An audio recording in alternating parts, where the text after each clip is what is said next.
بسم اللہ الرحمن الرحیم۔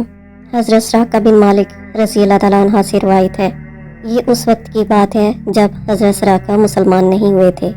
کہتے ہیں جب نبی کریم صلی اللہ علیہ وآلہ وسلم مکہ سے ہجرت کے لیے نکل پڑے تو قریش نے آپ کو پکڑ لانے والے کے لیے 100 اونٹوں کے انعام کا اعلان کر دیا۔ سراقہ رضی اللہ تعالیٰ عنہ کہتے ہیں کہ میں ایک جگہ بیٹھا ہوا تھا کہ اتنے میں ہمارا ایک ساتھی آیا اور کہنے لگا، قسم با خدا میں نے 3 سوار دیکھے ہیں جو بھی میرے قریب سے گزرے ہیں، میرا خیال ہے کہ وہ محمد نبی صلی اللہ علیہ وآلہ وسلم اور ان کے ساتھی ہی تھے۔ حضرت سراقہ رضی اللہ تعالیٰ عنہ کہتے ہیں کہ میں نے آنکھ سے اشارہ کیا کہ چپ رہے، پھر میں نے اسے کہا کہ وہ فلاں قبیلے کے آدمی تھے، اپنا گمشدہ جانور تلاش کر رہے تھے۔ اس نے کہا شاید وہی ہوں گے۔ کہتے ہیں میں تھوڑی دیر وہیں بیٹھا، پھر وہاں سے اٹھ کر گھر کی طرف آیا اور حکم دیا کہ میرا گھوڑا تیار کر کے نیچے وادی میں پہنچا دیا جائے، اور پھر میرے حکم سے اسرہ بھی حجرے کے پیچھے سے نکال لایا گیا اور فال بتانے والا تیر بھی حاضر کر دیا گیا۔ میں نے زرہ پہنی اور تیر سے فال نکالی کہ میرا یہ سفر اچھا رہے گا یا برا، تو نتیجہ میری خواہش کے خلاف نکلا، جو انہیں یعنی نبی کریم صلی اللہ علیہ وآلہ وسلم کو نقصان نہ دیتا تھا، جبکہ میرا مقصد یہ تھا کہ آپ کو قریش کے ہاتھ پکڑوا کر 100 اونٹ حاصل کروں۔ چنانچہ میں چل پڑا، میرا گھوڑا مجھے پریشان کرنے لگا، یہاں تک کہ اس نے اچھل کر مجھے گرا دیا۔ میں نے دل میں یہ کہا کہ یہ کیا بات ہے، میں نے پھر تیر سے فال نکالی، نتیجہ پھر میری خواہش کے خلاف نکلا، جو آپ کو ضرر نہ دیتا تھا، مگر میں نے آپ صلی اللہ علیہ وآلہ وسلم کا پیچھا کرنے کی ٹھان لی اور سوار ہو کر آپ صلی اللہ علیہ وآلہ وسلم کے قدموں کے نشان کے پیچھے چل دیا۔ گھوڑا پھر مجھے پریشان کرنے لگا اور یوں اچھلا کہ میں نیچے گر پڑا۔ میں نے سوچا یہ آخر کیا ہو رہا ہے۔ میں نے پھر فال نکالی جو میرے خلاف ہی ظاہر ہوئی اور آپ کے لیے بھی ضرر تھی، مگر میں نے پھر پیچھا کرنے کا فیصلہ کیا اور سوار ہو کر چل پڑا۔ حضرت صادق ابو بکر کا اضطراب اور بے قراری دیدنی تھی۔ جناب رسالت صلی اللہ علیہ وآلہ وسلم کا چہرہ پر نور پر حزن و ملال کا کوئی نشان نہ تھا، پیشانی اتھر پر فکر و پریشانی کی کوئی شکن نہیں تھی۔ آپ صلی اللہ علیہ وآلہ وسلم قرآن کریم کی تلاوت فرما رہے تھے، کسی طرف بھی مڑ کر نہ دیکھتے تھے۔ البتہ حضرت ابو بکر صدیق رضی اللہ تعالیٰ عنہ بڑے چوکس تھے اور چاروں طرف دیکھ رہے تھے۔ انہوں نے سراقہ کو اپنی طرف آتے ہوئے دیکھ لیا تھا، لیکن ابھی اس کا ذکر حضور اکرم صلی اللہ علیہ وآلہ وسلم سے نہیں کیا تھا۔ سراقہ اپنی دن میں گھوڑے کو سر پیٹ دوڑاتے ہوئے آ رہا تھا، لیکن محمد کریم صلی اللہ علیہ وآلہ وسلم اللہ تعالیٰ کے محبوب کا تعاقب کوئی آسان بات نہ تھی۔ وہ یکایک گھوڑے سے گرا اور کافی دیر کے بعد سنبھلا۔ گھوڑا سوار کے گر جانے کے بعد وہیں کھڑا ہو گیا۔ وہ تھوڑی دیر تک وہیں رکا رہا، لیکن انعام کے لالچ نے اسے اندھا کر رکھا تھا۔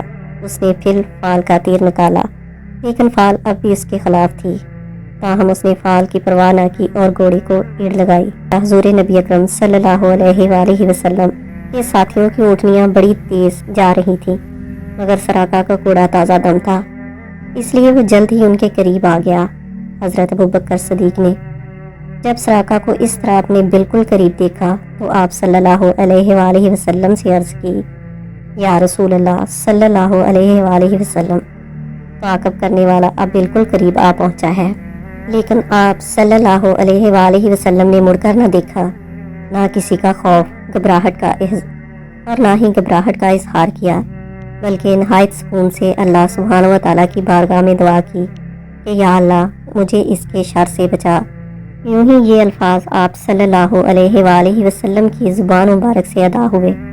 سراقہ کا گھوڑا پیٹ تک زمین میں دنس گیا اور ایسے گرد اڑی جو دھوئیں کی طرح آسمان تک پھیل گئی۔ سراقہ یہ دیکھ کر دل ہی دل میں ڈر گیا، اسے یقین ہو گیا کہ یہ معاملہ ہی دوسرا ہے۔ اس نے جن کو کمزور سمجھ کر ان کا تعاقب کیا تھا، ان کے حکم سے زمین نے سراقہ کے گھوڑے کو پیٹ تک نگل لیا اور خوفزدہ سا ہو کر رہ گیا۔ اس نے سوچا اس سخت زمین میں گھوڑے کا سم تک نہیں دنس سکتا، تو پھر اس کی ٹانگیں پیٹ تک کیسے دنس گئیں؟ کیا محمد صلی اللہ علیہ وآلہ وسلم جادوگر ہے؟ نعوذ باللہ۔ سراقہ نے یہ سوچ کر پھر فال نکالی، مگر فال اب بھی اس کے خلاف تھی۔ اب کی دفعہ وہ انعام پانے سے مایوس ہو گیا، اس پر ہیبت طاری ہو گئی۔ وہ خوف کے مارے بڑبڑانے لگا، او میں کبھی کامیاب نہیں ہو سکتا، یہ ناقابل تسخیر ہے۔ سراقہ اپنے گھوڑے پر بیٹھا ہوا پریشان حال میں سوچ میں غرق تھا کہ اس کا گھوڑا زمین سے کیسے اور کیوں کر باہر آئے گا۔ اس کو یقین ہو گیا کہ وہ ان مسافروں پر قابو نہیں پا سکتا۔ اس نے پکار کر کہا، میں سراقہ بن مالک ہوں، آپ صلی اللہ علیہ وآلہ وسلم سے امان چاہتا ہوں، مجھے اپنی بات کہنے کا موقع دے۔ خدا کی قسم میں آپ صلی اللہ علیہ وآلہ وسلم کو کوئی نقصان نہیں پہنچاؤں گا اور نہ ہی کوئی ایسی حرکت کروں گا جو آپ کو ناگوار گزرے۔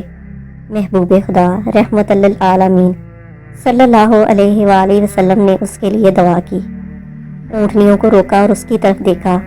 اللہ تعالیٰ کی قدرت کاملہ سے اس کا گھوڑا زمین کی گرفت سے آزاد ہوا اور سراقہ ان کے بالکل قریب آ گیا۔ اس نے جب آپ صلی اللہ علیہ وآلہ وسلم کا روشن روئے مبارک دیکھا تو نبوت کے جلال سے لرز اٹھا اور عرض کیا، آپ صلی اللہ علیہ وآلہ وسلم کی قوم نے آپ کی گرفتاری کے لیے 100 اونٹ دینے کا اعلان کر کے بے شمار لوگوں کو مہمجو بنا دیا ہے۔ میں بھی اسی لالچ کی وجہ سے آپ صلی اللہ علیہ وآلہ وسلم کے تعاقب میں نکلا تھا اور بے شمار لوگ اسی دھن میں شاہراہ مکہ کا چپا چپا سونگتے پھر رہے ہیں۔ یہ کہہ کر اس نے راستے کے لیے ضروریات اور سامان کی پیشکش کی، لیکن آپ صلی اللہ علیہ وآلہ وسلم نے اسے قبول نہ فرمایا اور ارشاد فرمایا، مجھے ان چیزوں کی ضرورت نہیں ہے، تم صرف یہ کام کرو کہ کسی کو ہماری اطلاع نہ ہونے پائے۔ سراقہ نے جواباً عرض کیا، آپ مطمئن رہیں، میں ہر تعاقب کرنے والی کو پیچھے ہی روکتا ہوں۔ یہ سن کر آپ صلی اللہ علیہ وآلہ وسلم کا چہرہ مبارک پر خوشی کی لہریں پھیل گئیں اور سراقہ نے موقع غنیمت جان کر عرض کیا، سرکار مجھے ایک امان نامہ لکھ دیں۔ آپ صلی اللہ علیہ وآلہ وسلم نے اس کی درخواست کو شرف قبولیت بخشتے ہوئے حضرت عامر بن فہیرہ کو حکم دیا کہ امان نامہ لکھ دیا جائے۔ انہوں نے چمڑے کے ایک ٹکڑے پر امان نامہ کی تحریر لکھ کر سراقہ کے حوالے کر دی۔ سراقہ نے اسے نہایت حفاظت سے اپنی جیب میں ڈالا اور مزید عرض کیا، اے اللہ کے نبی، مجھے حکم دیجئے جو کچھ آپ چاہیں۔